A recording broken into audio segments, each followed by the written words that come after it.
दोस्तों एक पिता होता है, जब उस रेड लाइट एरिया में जाता है, वहां अपनी बेटी को ही देखता है, सौदा जब करने जाता है लड़कियों का, तो वहां जब उसकी बेटी ही मिलती है तो उसके देखकर उसके पांव के नीचे से जमीन खिसक जाती है, वो सर पकड़ कर बैठ जाता है।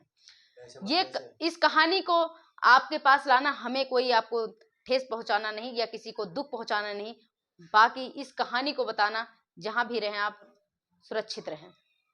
दोस्तों एक कहानी है बिहार की। बिहार से एक लड़की होती है, जो उसके वाइफ हस्बैंड में लड़ाई होती है, और लड़ाई होने के बाद वो लड़की अपने पिता के पास फोन कर देती है कि पिताजी मैं आ रही हूँ, ले अपने बच्चों को लेती है और वहां से चल देती है। वहां से चलने के बाद एक गाड़ी में बैठती है, वो आके कानपुर उतरती है। कानपुर में वो नेपाल जाने के लिए ट्रेन ढूंढ रही थी, उसके इंतजार में बैठी थी। उसे इतना नॉलेज नहीं था कि हम कहाँ से क्या करें। रात हो गई थी। वो स्टेशन पे अपने बच्चों को सुला देती है दोनों को, और घूम रही थी, पूछ जांच कर रही थी। तब तक उसे एक आदमी युवक दिखता है, जो 24 से 25 साल का होता है, 26 साल का। वो उस लड़की को कहता है तुम यहाँ क्यों घूम रही हो? तो कहती है कि मुझे नेपाल जाना है, नेपाल के लिए हमें ट्रेन पकड़नी है, लेकिन मुझे पता नहीं है यहाँ। तो वो कहता है यहाँ ट्रेन अब नहीं मिलेगी, हम चलो तुम्हें बस स्टैंड पे छोड़ आते हैं, वहां से आपको। ये सोचकर वो उस पर यकीन कर लेती है और अपने बच्चों को लेती है। वो कहता है कि यहाँ बैठोगी तो तुम्हें पुलिस परेशान करेंगे, यहाँ से जब वहाँ चलोगी हम तुम्हें बस स्टैंड पे छोड़ देंगे, वहाँ से तुम स्टेशन पे रहोगी तो तुम्हें पुलिस वाले परेशान करेंगे, चलो हम तुम्हें बस स्टैंड पे छोड़ देते हैं, वहाँ से तुम बस ले लेना और नेपाल के लिए चली जाना।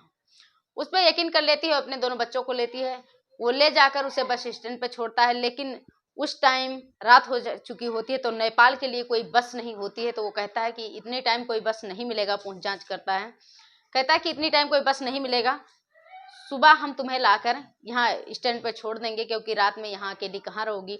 वो उस पर यकीन कर लेती, क्योंकि वो रेलवे प्लेटफॉर्म से उसे बस स्टैंड पे छोड़ा था, तो उस पर वो यकीन कर लेती है। उसके साथ उसके कमरे पे चली जाती है। कहता मेरे घर चलो, रात में रहना और सुबह हम लाकर आपको यहाँ छोड़ देंगे। यकीन कर लेती है, उसके साथ चली जाती है। वहां जाने के बाद वो बच्चों को के लिए दूध लाता है, बच्चों को दूध देता है, बच्चों को सुला देता है, और उसके बाद इसके लिए भी लड़की जो होती है सबनम, इसके लिए भी चाय बनाता है। लेकिन इसके चाय में नशीली दवाई डाल देता है, जिससे नशे में हो जाती है। इसके साथ दुष्कर्म जैसी घटना को अंजाम देता है।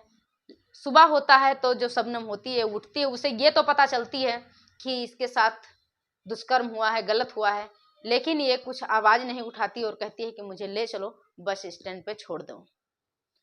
पहले तो ये उससे प्यार से बोलता है कि एक काम करो, तुम इतनी खूबसूरत हो, जवान हो, खूब सुंदर हो, तुम यहाँ क्यों ना एक देह व्यापार का धंधा कर लो, जिससे तुम्हारी कुछ दिन में ही गरीबी दूर हो जाएगी, तुम अच्छा खासा पैसा कमाने लगोगी, तुम्हारी सारे दुख दूर हो जाएंगे।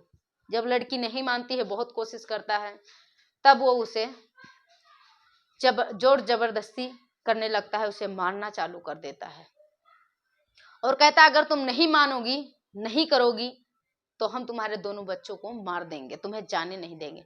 लड़की अनजान होती है, बाहर निकल नहीं सकती है, इस वजह से वो हाँ कर देती है। अब यहाँ पर बात ये हो जाती है कि वो बच्चे वहाँ रहे, उसे दूसरा कमरा दिलवा देता है, बच्चों को अपने पास रखता है और वहाँ से उसे दुष्कर्म करवाता है, उससे पैसे कमाता है, क्योंकि रेलवे प्लेटफॉर्म के बगल में ही रेड लाइट एरिया थी कानपुर में।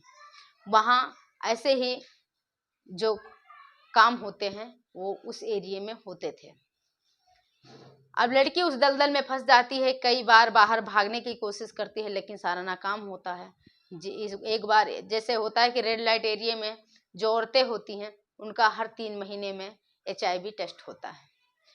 एक बार जो सबनम होती है, वो जब टेस्ट करवाने जा रही थी, तो अपने दोनों बच्चों को मेडिकल जांच के लिए लेकर जाती है कि इनका भी तबीयत खराब है, इनका भी टेस्ट करवाएंगे।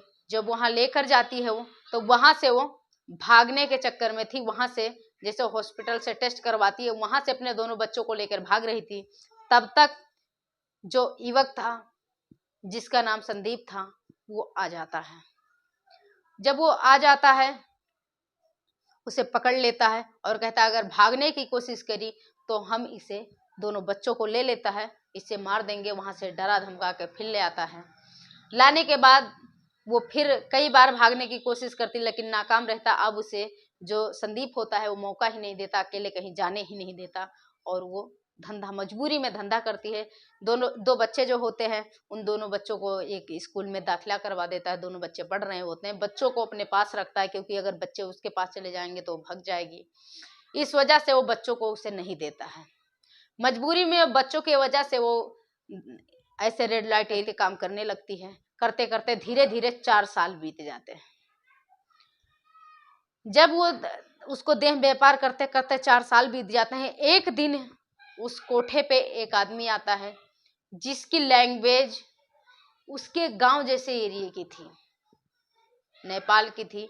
वहां पे जिस लैंग्वेज में बात किया जाता है, जिस भाषा में बात किया जाता है, वहां से एक आदमी आया तो वो उसकी लैंग्वेज जैसे सुनी तो वो उसे हाथ पकड़कर उसे अपने कमरे में ले गई और उसके साथ शारीरिक संबंध बनाने के बाद उसने कहा कि हमें तुम्हारी लैंग्वेज हमारे एरिया गांव जैसे लगती है, हम वहाँ के हैं, तुम बताओ कहाँ के हो। तो वो भी बताता है हम उसी एरिया के हैं। तो वो उससे अपनी पूरी दास्तान बताती है और कहती है तुम हमारे पिताजी से जाकर ये सारी दास्तान बता दो और उन्हें हमारे पास ले आओ क्योंकि हमें यहाँ से किसी तरीके से निकलवा लो। इस बात को जो वो लड़की के मुंह से सुनता है तो वो शौक में पड़ जाता है और वहां से वो अनजान की तरह फिर वहां से चला जाता है। जाने के बाद वो उसके गांव जाता है और उसके पिता का नंबर लेता है। नंबर लेने के बाद वो उनसे बताता नहीं है कि तुम्हारी बेटी वहां है या तुम्हारी बेटी ये धंधा कर रही है, क्योंकि अगर ऐसा वो अपने मुंह से बताता तो शायद उसके पिता को यकीन नहीं होता और उन्हें ये कहता कि हमारी बेटी का तुम मजाक बना रहे हो, हमारी बेटी का तो हमारी बदनामी करवा रहे हो और आपस में एक दरारें हो जाती हैं। क्योंकि उसके पास उस लड़की का उसने नंबर भी नहीं लाया था, कोई सबूत भी नहीं था उसके पास, खाली उस लड़की ने कहा था। इस बात को वो सोचकर उससे कुछ बताया नहीं। वहां से नंबर लेकर वो फिर उसी कोठे पर आता है और फिर शबनम मिलती है, बात करती है। लेकिन वो यही इसी कोठे से फिर उसके पिता पर फोन लगाता है और फोन लगाने के बाद उसकी बेटी खुद बात करती है और सारी दास्तान बताती है और पिता से अपने रोने लगती है कि पिताजी हम इस दलदल में 4 साल से फंस गए हैं, मुझे किसी तरीके से निकाल लो। इस बात को जब पिता सुनता है तब बहुत दुखी होता है और वहां से चलता है, क्योंकि पिता भी गरीब था, बहुत बूढ़ा था, बुजुर्ग था। वहां से आता है लेकिन वो कहती है कि पिताजी हमें ऐसे यहाँ से नहीं निकाल पाओगे, अगर तुम ऐसे आओगे निकालने के लिए तो तुम भी मारे जाओगे, हम लोग भी मारे जाएंगे। वो पिता आता है, फिर उसी कोठे पे ढूंढते ढूंढते एक दिन जाता है, नहीं मिलती है, दूसरे दिन नहीं मिलती, तीसरे दिन वो कोठे का जो जिस कोठे पे वो लड़की रहती थी उस कोठा उसे मिल जाता है। वो अपने बाप को देखती है और लेकर जाती है और वहां जाके सारी दास्तान बताती कि पिताजी आप हमें यहाँ से अकेले नहीं लेके जा सकते हो, यहाँ नज़दीकी जो पुलिस है वहां जाकर उनकी मदद लो, उनके मदद से आप हमें यहाँ से निकाल सकते हो। पिता ऐसा ही करता है, वहां से चुपचाप निकल आता है, जाके नज़दीकी जो पुलिस स्टेशन होती है वहां बताता है। जब वहां बताता है तो वहां से जो वहां के SHO होते हैं वो उस कोठे पे छापा देते हैं और वहां पे उसकी जो लड़की होती है शबनम वो मिल जाती है, उसके दोनों बच्चे मिल जाते हैं। वो लेकर वहां से जब पुलिस उन्हें लेकर आती है, उनसे पूछताछ करती है तो शबनम बोलते हैं कि यहाँ पर हम ही अकेले नहीं, हमारी जैसे और बहुत सारी लड़कियों को यहाँ पे इस तरीके से जबरन यहाँ लड़कियों का अपहरण किया जाता है और उन्हें देह व्यापार जैसे धंधे में ढकेल दिया जाता है। SHO इस बात को सुनते हैं तो वहाँ और कई कोठों पे छापा देते हैं। छापा देने के बाद वहाँ से बहुत सारी लड़कियों को बरामद करते हैं और उन्हें उनकी मंजिल तक, उनके परिवार तक उन्हें पहुँचाते हैं। दोस्तों इस कहानी को सुनाना हमें किसी भी तरह से किसी को दुख पहुँचाना या किसी को ठेस पहुँचाना नहीं है। हमारा सिर्फ ये कि आप जहाँ भी रहें सेफ रहें, सतर्क रहें और सावधान रहें। दोस्तों इस वीडियो पर आपका क्या राय है कमेंट में ज़रूर लिखें। चैनल को सब्सक्राइब करें, वीडियो को शेयर करें, कमेंट करना बिल्कुल ना भूलें, क्योंकि आपको वीडियो कैसी लगी ये हमें तभी पता चलेगा जब आप कमेंट करेंगे। फिर मिलते हैं अगली वीडियो में, तब तक के लिए धन्यवाद।